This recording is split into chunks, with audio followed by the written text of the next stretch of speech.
안녕하십니까. 최근민 선교사입니다. 선교의 경험들을 선교 이론에 담아보는, 선교 이론에 정리해보는 선교사가 쓰는 선교학 개론 두 번째 시간입니다. 지난 시간에 이어서 제2강으로 선교의 역사에 대해서 알아보겠습니다. 우리는 지난 시간을 통해서 예루살렘에서 스데반의 순교 사건을 통해서 기독교의 핍박이 시작되고, 그래서 예루살렘에 있던 성도들이 각 지역으로 흩어지면서 복음이 안디옥과 여러 지역교회에 이제 전해질 수 있는, 흩어지는 그런 계기가 되었던 역사를 살펴보았습니다. 또 AD 70년에는 예루살렘이 멸망당하여, 그 슬픈 역사였지만 그러나 그 역사를 통해서 복음이 전 세계에 흩어질 수 있는 계기가 되었습니다. 만약 예루살렘이 멸망되지 않았다면 어쩌면 기독교는 이스라엘의 종교에 멈추었을지도 모르겠습니다. 그리고 철의 장막 같은 로마 황제 시대의 핍박을 거치면서, 그럼에도 불구하고 기독교는 중단되지 않았고 계속해서 복음이 증거되었고, 또 이런 성경적인 복음이 오히려 그 순수함을 지켜갈 수 있었습니다. 이제는 500년부터 1492년까지 중세 로마의 카톨릭의 시대의 역사를 살펴보겠습니다. 이 시대에는 수도원 중심, 카톨릭 중심의 선교가 이루어졌습니다. 그렇지만 복음주의적이지 않은 그런 형태였습니다. 또 중세 후기, 특별히 800년에서 1492년은 주로 북유럽과 러시아 지역에 기독교가 들어가게 되었고, 그러나 선교의 열정은 식어지기 시작했습니다. 이제 16세기에 18세기 후반기까지는 아주 중요한 사건들이 있는데, 가장 중요한 사건이 그 중세의 기독교의 암흑기를 마치고 이제는 새롭게 시작하는 바로 종교개혁이 있었던 시기입니다. 이 1517년 마틴 루터에 의해서 종교개혁이 이루어집니다. 그러나 안타깝게도 이 신앙은, 성경적인 신앙이 회복되었지만은, 그리고 국교 위주의 이 변질되었던 기독교가 성경적으로 복음적으로 회복되었지만은, 그럼에도 불구하고 선교는 회복되질 못하고 있었습니다. 이런 종교개혁자들은 선교를 그렇게 정의했습니다. 이것은 사도들에게 맡긴 사명이라고 생각했고, 교회가 이 일을 맡을 사명이 아니라고 생각했습니다. 그래서 선교는 잠시 멈출 수밖에 다시 없었고요. 그 다음에 또 하나의 큰 사건은 신대륙의 발견입니다. 이런 콜럼버스에 의해서 신대륙이 발견되면서 스페인과 포르투갈의 해상무역이 발달됩니다. 그런데 이 천주교는 바로 이 신대륙 선교를 통해서 스페인과 포르투갈을 통해서 아주 발전적으로 선교를 하게 됩니다. 그래서 가톨릭 선교의 황금기를 맞게 됩니다. 종교개혁이 이루어진 지 100년이 흐르면서 종교개혁 때 그런 선교의 필요성도 인식되지 못한 상황에서 가톨릭은 해상무역과 함께 발달되고 있는데, 기독교는 아직 시작을 하지 못하던 그런 시대였습니다. 종교개혁의 그런 뜨거웠던 열정도 어쩌면 이성 중심 시대가 되면서 이제는 구호로만 남게 되는 그런 안타까운 시대에 바로 하나님께서 사용한 그런 무리들이 있습니다. 하나님께서는 이 시대에 경건한 자들, 곧 경건주의자들을 세우십니다. 대표적인 리더가 슈페너와 프랑케였습니다. 이 두 리더들을 통해서 독일의 할레 대학을 세우게 하시고, 또 이 할레 대학을 통해서 유럽 경건주의 복음운동과 18세기 해외선교의 운동의 중심지로 하나님께서 사용하시게 됩니다. 그리고 이 할레 대학을 통해서 60여 명의 선교사를 파송하는, 그래서 선교사를 전 세계에 보내는 시작이 되었던 것입니다. 뿐만 아니라 진젠돌프 백작을 위주로 하는 이 모라비안 형제단들을 하나님께서는 사용하십니다. 1517년에 마틴 루터와 여러 종교 개혁자들에 의해 종교 개혁이 있었다면은 이 진젠돌프와 모라비안 형제단들을 통해서 하나님께서는 선교 혁명을 일으키십니다. 그동안 잠자던 선교를, 그리고 경건주의자들을 통해서 시작해 하시고, 이제는 본격적으로 한 그룹을 선택하시는데, 바로 1400년대 존 후스, 어쩌면은 마틴 루터 이전에 이미 100여 년 전에 이 국교 체계에 기독교가 변질된 것에 대항해서, 그러다가 로마 이런 카톨릭으로부터 이젠 처형당했던 그런 존 후스의 그의 제자들이 있었습니다.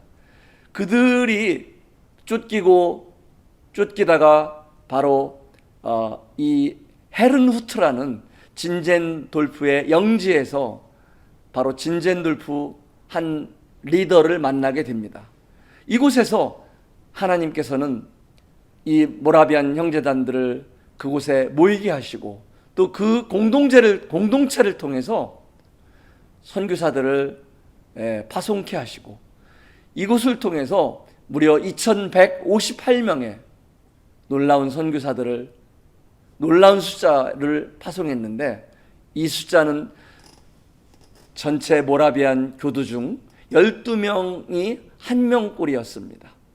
그리고 전 유럽이 파송한 선교사보다도 많은 숫자들이었습니다. 정말 이들은 선교 혁명을 일으켰다고 할 정도로 하나님께서 귀하게 사용한 이런 그룹이었습니다. 그 이후에 우리가 잘 알고 있는 윌리엄 캐리가, 근대 선교의 아버지라고 불리는 윌리엄 캐리가 이제 침례교 선교회라는 단체를 만들고 처음으로 선교 단체를 통해서 선교를 체계적으로 시작합니다.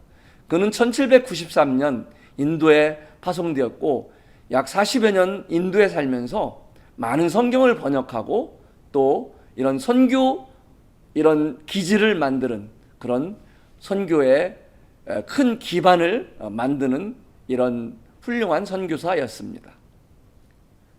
이렇게 시작한 선교가 이제 유럽에서 미국으로 전환되게 되는데, 어떻게 미국으로 이 선교의 무리들이 넘어갈 수 있었을까요? 19세기에 미국 주도로 선교로 전환된 것은 어떤 교회들의 결정이나 어떤 리더들의 이런 회의를 통해서 이루어진 것이 아니라 바로 대학생들, 5명의 대학생들로부터 시작되었습니다. 역사는 이 모임을 건축더미 선교회라고 말하지만, 사실은 어느 날 비가 오는 날에요, 비를 피해서 학생들이 건축더미 속으로 들어갔습니다. 그곳에서 그들은 선교의 이상을 보고 선교를 위해서 기도를 합니다. 그러면서 이 미국에서 대학생들의 선교 운동이 시작된 것입니다. 이어서 80년 뒤에 1886년에는 헐몬산 수양회가 개최되는데, 이 수양회를 통해서 약 250명의 학생들이 미국 전 지역에서 참석하게 되었고, 그 중에 100명이 이 프린스턴 서약이라는 서약에 서명을 하게 됩니다. 이것은 선교사로서 헌신하겠다는 서약이었습니다. 바로 이 서약은 2년 뒤에 학생 자원 운동으로 이어지게 됩니다. 이때 훌륭한 리더들이 있었습니다. 비록 시작은 대학생들로부터 시작되었지만은 그때 세계적으로 유명했던 전도자 D.L. 무디가 있었고요. 그리고 A.T. 피어선 박사가 있었습니다. 그들은 선교의 비전을 이 젊은 대학생들에게 제시했습니다. 그 모토는 우리 세대 안에 세계를 복음화하자라는 내용이었습니다. 그래서 이 학생 자원 운동을 통해서 50여 년간 약 2만 500명의 선교사를 파송하는 그런 놀라운 이런 운동이 바로 학생들 위주의, 대학생들 위주의 학생 자원 운동에서 일어나게 된 것입니다. 그 이후에 또 허드슨 테일러가 이제 하나님께 쓰임을 받습니다. 그는 선교 훈련도 대학 교육도 제대로 받지 못했지만은 간단한 의학 공부를 마치고 21살의 나이에 중국에 들어갔습니다. 그래서 또 오직 하나님만 의지하는 이 믿음으로 선교하는 그 선교의 원리를 지켰고, 그리고 이런 또 중국인들과 가까이 가기 위해서 중국의 옷을 입고 중국인의 옷을 입고 그들의 문화에 적응해서 그들과 함께하면서 복음을 전하면서 허드슨 테일러는 중국 내지 선교회라는 이 CIM 이런 선교회를 만들게 됩니다. 그 이후에 1945년부터 현재까지 이 선교, 현대 선교 역사를 살펴보면 이제 1945년에 제2차 세계대전이 끝난 후에 이제는 선교의 방향은 그동안 지리적, 국가적 이제 이해로 선교사들이 파송되었다면은 이제는 좀 더 세부적으로 종족들을 파고 들어가는 그런 전략이 시작되었습니다. 그래서 1934년에는 타운젠트가 위클리프라는 언어 번역 위주의 선교단체를 만들게 됩니다. 또 1942년에는 NTM이라는 이 뉴 트라이브 미션이라는 또 이런 부족 중심 선교단체가 세워져서요, 현재는 27개국에 3,000명이 넘는 선교사들이 무려 300여 부족에게 들어가서 복음을 전하고 있습니다. 그리고 이제 국내로 선교 단체들이 만들어지게 됩니다. 우리 한국에도 이제 선교 단체의 필요성이 인식되어지고 또 선교사들이 파송되어지기 시작했습니다. 한국의 선교는 어떻게 시작되었을까요? 우리가 살고 있는 이 땅에 수많은 외국 선교사들이 들어와서 그 희생을 통해서 저희들에게 복음을 전해 주셨습니다. 1884년 9월에 미국 북장로교회에서 파송된 의류 선교사가 있었는데 바로 알렌입니다. 사실 알렌 선교사는 처음에 이제 어떤 일반적인 선교 형태보다는 의료 선교사로 들어오게 됩니다. 그때 마침 1884년 12월에 갑신정변이 나면서 우파했던 민영익이 큰 부상을 입게 됩니다. 그런데 이런 알렌 선교사의 수술과 보살핌을 통해서 그 당시 한국 의술로는 불가능했던 그런 민영익의 부상을 회복하게 됩니다. 이런 사건을 통해서, 이 민영익을 통해서 고종 황제에 의해 이런 좋은 이런 간증을 얻게 되고 또 관계를 맺게 되고, 그래서 고종 황제에 의해서 광해원을 병원으로 사용할 수 있도록 허락을 받게 됩니다. 이것을 계기로 미국 북장로교회로부터 언더우드 선교사가 들어올 수 있었고 또 아펜젤로 선교사가 들어올 수 있었습니다. 그래서 많은 학교와 병원들을 설립하면서 한국의 근대화의 기초를 놓았고 또 한국 복음의 바로 기초가 세워질 수 있었습니다. 선교의 역사는